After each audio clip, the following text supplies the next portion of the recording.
guys! So, for today's video, i-share ko lang sa inyo na just waiting of mga G-Shop ko in Shopee Haul Slime Kit. So, malapit na siya dadating.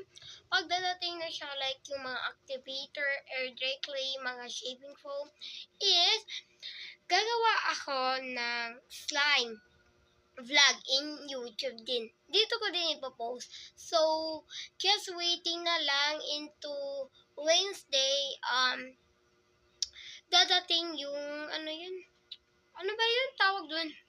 Activator ko. So, pagdating na lang is, ang gagawin ko muna first is, basic slime lang na walang halo. So, yun lang. I want to share lang. Hintayin nyo yung slime vlog ko. So, hintayin nyo yun. So, yun lang. Thank you for watching. Bye-bye!